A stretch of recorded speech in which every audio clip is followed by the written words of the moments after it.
Today is a guide on how to be a confident public speaker, because public speaking is one of the most important skills when it comes to becoming social.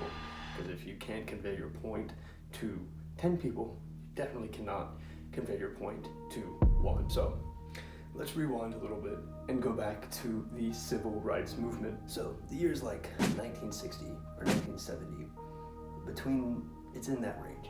And Martin Luther King has just delivered his I Have a Dream speech, the speech that changed the tides for the civil rights movement.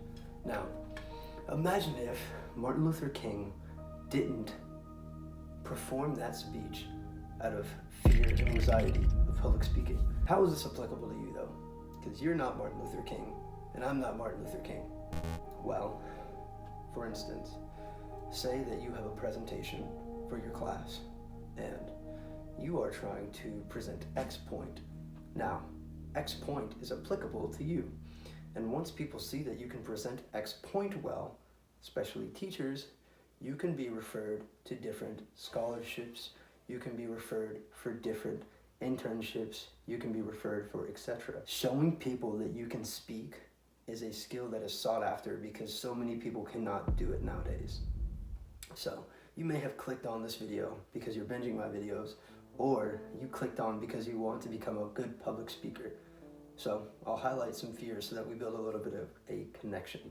You're probably scared, you're probably anxious over your presentation that you have, probably nervous before your presentation, you're shaky, like me personally. I'm still a good public speaker, but I still experience nervousness, anxiety, I'm still very scared of presenting. I'm shaky every time I'm about to present. And you may be just like me. This is how you overcome public speaking, because it's very imperative that you use these fundamental steps to make your public speaking better. But you can't do that unless you know how to. So first up, accept that you're going to be scared, because everybody is scared of public speaking. He is, she is, I am, celebrities, CEOs, actresses, actors, presidents, politicians, rappers, artists, everybody is afraid to be on stage. It's not just you. And these people, they perform for millions of people, and yet you're scared to present to a class. Now, I don't really mean to rag on you, but the point I'm trying to make is that everybody shares the same fear as you, maybe just on a larger scale or on a smaller scale. So first part of overcoming is acceptance. You have to accept that you're going to feel like this. You're going to accept every single anxious thought, nervous sweat, shaky leg, or anything, because it's just a part of the process. You wouldn't try to build a house without first trying to lay down a foundation. The fear and anxiety when presenting go away once you start talking.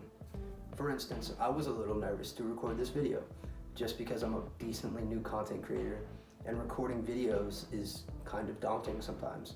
But now that I'm speaking, all of the fear is gone, and this was the same for me too. Today I was in class, and I did a presentation over McCulloch versus Maryland. Do I really care about that case? No, but I still had to present on it regardless, because it was something that was required in class.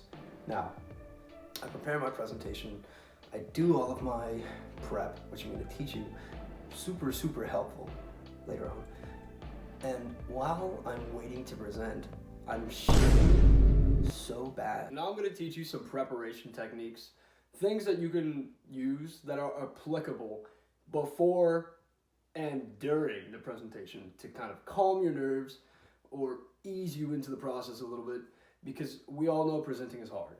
So, the first thing I'm going to teach you is a breathing technique, and I call it the present breath. I use this, and I want you to do this with me. So all the breathing that I do is through my nose, because that's how you get the most oxygen to your muscles. You're gonna go all the way in, and one more time. That's how you know you've reached the limit, and then you go out through your nose. Do that like 3 times. Every single slide. Do it 3 times before, do it 3 times just whenever you get the chance. Always use the present breath, because it brings you back in the moment, clears your thoughts, removes your anxiety, keeps you grounded. Super important to use that present breath. I be using that Boom, back in a moment. I'm also going to teach you a visualization technique. Honestly, I don't even need to teach you the visualization technique because you're already doing it. You're just doing it wrong. So tell me if this sounds like something you do. You're in your chair, you're waiting to present, and you're thinking about how terrible this presentation is gonna go. You're thinking about how you're gonna mess up. You're thinking about yourself stuttering. You're thinking about yourself losing your train of thought. You're thinking about how nervous you're gonna be. You're thinking about all the other people, their looks, how they're judging you, they're laughing, all of that. What you're doing is visualizing. What you're doing is visualizing your failure instead of visualizing your success. So let's just flip it around and visualize your success. I want you to imagine the applause after the presentation, the smiles. I want you to imagine the compliments. I want you to imagine yourself killing the presentation. I want you to imagine yourself saying the hardest parts of the presentation with such flow and ease that you make everything look so easy, right? You want to think of all the bads and turn them into goods before you even present. So visualize your success and you will be a lot more likely to succeed. It sounds crazy, but it's true. I want you to also think about how this will change your mentality towards presentations. Because if you go into a presentation already seeing yourself succeeding, you're a lot less likely to be as nervous or as scared because you're walking into a winning situation. Okay, now we're on to the good parts of this video. This is how you prep and this is how you practice for a presentation. One of the mandatory parts of doing a presentation or public speaking. Tell me this, do you think Martin Luther King created his speech and did it for the first time in front of 100,000 people? No. Ew. He obviously prepared. So this is how you prepare. And it's through a method called progressive overload. Now, if you hit the gym, or you know anything about how to grow muscles, progressive overloading is just that. So I've just changed it in the perspective of working out into the perspective of practice. And you can use this method for anything. You just have to be a little more creative. First, you're going to practice by yourself in the mirror. Second, you're going to perform your presentation in front of your parents. Third, you're going to perform your presentation in front of your friends. And that is the first day. All you really need are 3 days to prepare and then some days of rewatching your film. But I'll get back to that. Oh, I forgot a very, very important part. So after you perform each time, I want you to write notes about how you did, what you messed up on, how you could have done better, and exactly what you would like to do next time. Obviously, also noting how you can fix those mistakes. Do this after every single presentation, right? And with your parents and your friends, you're going to want to ask them for feedback specifically as an audience. Moving on. On the second day for performing, you're going to need a video camera because you're going to be recording yourself. First in the mirror, second with your family, third with your friends. Now, not only are you going to record the feedback that you give yourself, that your family gives you, and that your friends give you, you're also going to keep this feedback on a sheet of notes. And with this notes, you're going to revise your entire presentation for the last day, where you're once again going to record it through each and every sequence, and then you're going to want to also give questions. So this ties into engagement, which is a later point, but I'm going to tell you now. On the third day, you need questions prepared because in most presentations, you are going to have an engagement section.